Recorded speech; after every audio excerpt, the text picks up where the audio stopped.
UPSC का final result आ चुका है। जिन बच्चों ने नहीं देखा वो देख सकते हैं और जिन्होंने नहीं डाउनलोड किया है वो डाउनलोड कर सकते हैं। देखो यहाँ ना कुछ चीज़ें कॉमन दिखाई देंगी। इस बार जो रिजल्ट आया है ये टोटल 958 बच्चे रेकमेंड किए हैं। यूपीएससी ने 958 स्टूडेंट का सिलेक्शन किया है। एक रिजर्व लिस्ट भी निकालते हैं जिसमें 258 जो कैंडिडेट है इनकी रिजर्व लिस्ट निकाली गई है। 958 में टोटल मिलाकर 317 जो कैंडिडेट है ये जनरल के हैं। ईडब्ल्यूएस से 104 है, ओबीसी 306, एससी 158, एसटी 73, ऐसे करके टोटल 958 है।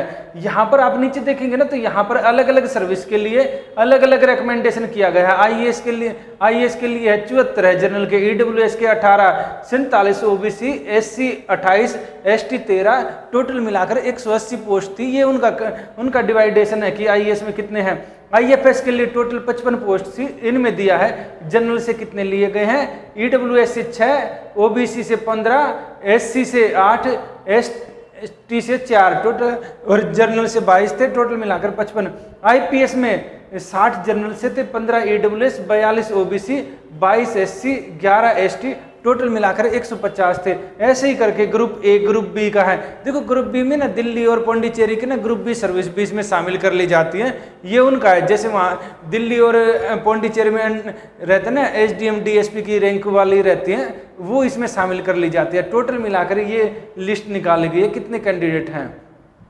यहाँ पर नीचे देखेंगे ना तो यहाँ पर आपको ये लिस्ट मिल जाएगी। इसमें अपना अपना नाम नंबर चेक कर सकते हैं। जैसे ये है अनुज अग्निहोत्री है, इनको फर्स्ट रैंक मिली है।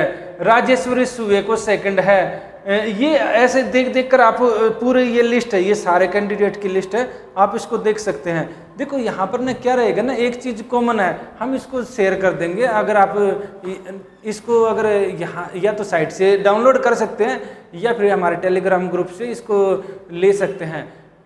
यहाँ ना एक चीज़ आपको कॉमन दिखाई देगी। ये कॉमन ये है कि जितने भी कैंडिडेट हैं जो टॉप हैं, सब का नहीं, जो टॉप कैंडिडेट हैं उनमें काफ़ी कैंडिडेट ऐसे हैं जिनका ये सेकंड अटेम्प्ट था या थर्ड अटेम्प्ट था या ऑलरेडी किसी न किसी पोस्ट पर सिलेक्टेड थे। तो आपको ना एक कॉमन चीज़ समझने में आएगी, ये समझ में आएगी कि ज़रूरी नहीं है कि अगर आपका पहले अटेम्प्ट में नहीं हुआ तो आपका सेकंड में नहीं होगा, और पहले अटेम्प्ट में आपको अगर कोई दूसरी पोस्ट मिली तो सेकंड अटेम्प्ट में आपकी अच्छी पोस्ट नहीं मिलेगी। आपको क्या करना होता है ना, आपको पहली चीज़ तो आपको चाहिए जो आपका एथिक्स का पेपर भी सिखाता है, परसेवरेंस, यानी कि आपको लगन बनाए रखनी है, आपको धैर्य चाहिए, धैर्य, समय प्रबंधन और इसके साथ खुद को मोटिवेट करते रहिए। और मोटिवेट ये तीनों चीज़ें कैसे आएंगे, जब आप अभी आपका प्रीलिम्स पास में है, प्रीलिम्स के आप PYQ लगाइए, इसके अलावा आप टेस्ट सीरीज लगाइए, आप जो सीनियर हैं उनसे गाइडेंस ले सकते हैं। इस सेम आप यानी कि जब आप पढ़ाई कर ले तो उसके बाद आप जितना ज़्यादा प्रैक्टिस करेंगे ना वही चीज़ों को निखारेगी। वहाँ जो कमियाँ हैं उन कमियों को देखिए कि कहाँ कहाँ कमी रह गई। जैसे प्रीलिम्स में कम से कम आप 60 से 70 पेपर लगाइए ना, प्रीलिम्स के टेस्ट सीरीज लगाइए 60-70, अलग अलग कोचिंग का लगाइए, क्या फ़र्क पड़ता है, पेपर निकल जाएगा, कोई कुछ नहीं पूछने वाला है, अपने से रहता है पेपर निकलेगा, उसी को सब अच्छा मानते। तो यहाँ पर क्या रहेगा ना, लगाइए सबके टेस्ट लगाइए, सेम आप में इसका सेम इंटरव्यू का रहता है।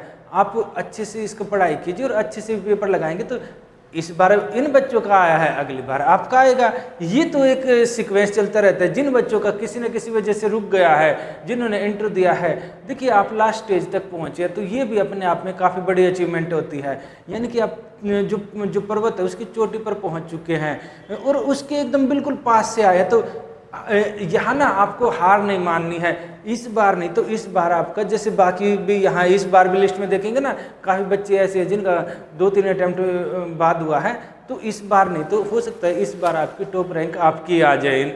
तो आप अच्छे से इसको जहाँ जहाँ कमियाँ हैं उनको सुधार करिए, और जिनका भी सिलेक्शन हुआ उन सबको बहुत बहुत बधाई, और जिनका नहीं हुआ है वो अपना कमियों को सुधार करके इस बार अच्छे से दीजिए। और जो पहली बार जो तैयारी कर रहे हैं, पहली बार इस बार दे रहे हैं, तो उनके लिए ये सीख है कि खूब सारे प्रैक्टिस पेपर लगाइए, खूब सारे टेस्ट लगाइए, उसी से खुद में निखार आता है, उसी से कमियाँ पता लगती है, और कमियाँ पता लगे तभी उसमें सुधार होगा और तभी आपका सिलेक्शन होगा।